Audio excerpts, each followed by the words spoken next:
Hey, what's up everyone? Welcome back to another video. Today, I built my first custom keyboard, and I gotta say, once you've built your first custom keyboard, there's no going back. I love building my first keyboard, and I love using it even more. The keyboard I used for my first build is the Keychron Q2. Keychron has an amazing reputation for building keyboards and listening to what customers want, and the Q2 is one of the best keyboards they've released. It is a 65% keyboard with a volume knob on the top right. It's all aluminum and it's so heavy. There's nothing else that you would look for in a keyboard like this. Now we're gonna customize it. All I had to do to open it was to unscrew these 8 screws at the bottom. Just gently remove this cable for the USB-C port, then I can remove the PCB. You can see how soft the gaskets are on this keyboard as well.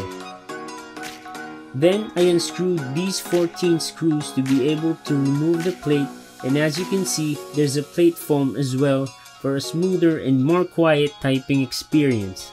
After removing the screws, I could then remove the stabilizers. Now, for the first mod that I'm going to do with this keyboard is the tape mod. I just put one layer of masking tape under the PCB and covered the whole bottom. I don't know how, but this mod makes the keyboard sound better, and it is a necessary mod if you want that satisfying typing experience. The next mod is putting toilet paper between the PCB and the plate foam. This isn't really necessary, but it gives a little extra noise dampening. Then I replaced this foam and film under the PCB with this Kilmat car noise dampener. This dampener is really effective and removes the reverb that the keyboard makes. Now for the stabilizers, I got the Durock V2 stabilizers, which are currently the best stabilizers you can get on the keyboard right now. I also had them lubed and tuned already when I bought them. Then I just had to put them in place and screw back in the 14 screws that I removed earlier, and the stabs were installed. Now it's time to reassemble the keyboard so I can mount the switches that I got. Just put everything back in their places and screw them all together. Now it's time for the switches. The switches I got are the Gateron X linear switches. They are said to be one of the smoothest switches you can get, and they're pretty affordable as well. I also had them lubed and filmed already when I bought them. Lubing and filming will get rid of the scratchy noises the switches make when pressing your keys. I just had to place them with a little bit of force, and the pins of the switches will go through the toilet paper like nothing. And I already love the look of this. Now it's time for the best part of building the keyboard, mounting the keycaps. For the keycaps, I got the This Is Plastic keycaps. It's an XDA profile set of keycaps. They're double shot PBT, meaning they're thick and will sound really good when typing. I like the design of these keycaps, and I think they go great with the Keychron Q2 Silver.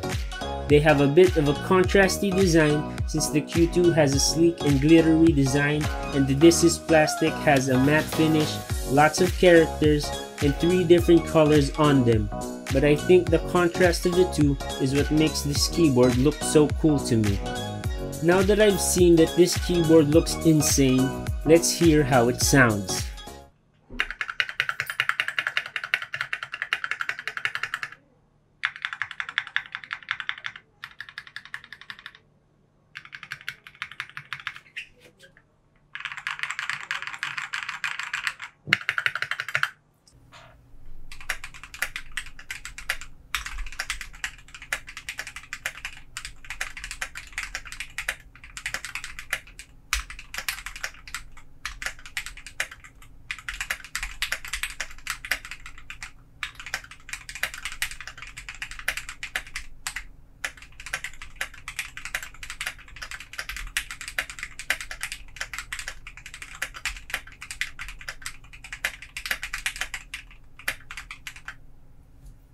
That sounds incredible.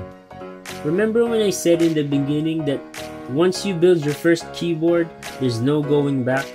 I'm about to show you what I meant by showing you a comparison of this keyboard and another keyboard that I reviewed a few months ago, the Royal Kludge RK84.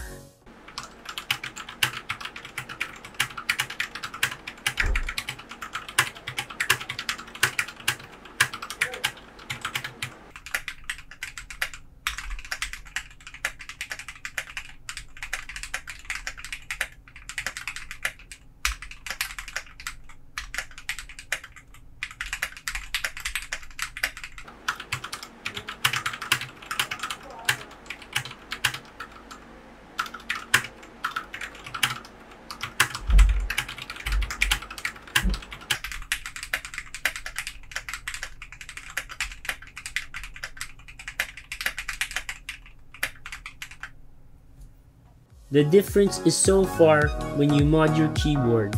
Well, that's it for me and the Keychron Q2. Don't forget to like, comment, and subscribe, and see you on the next video.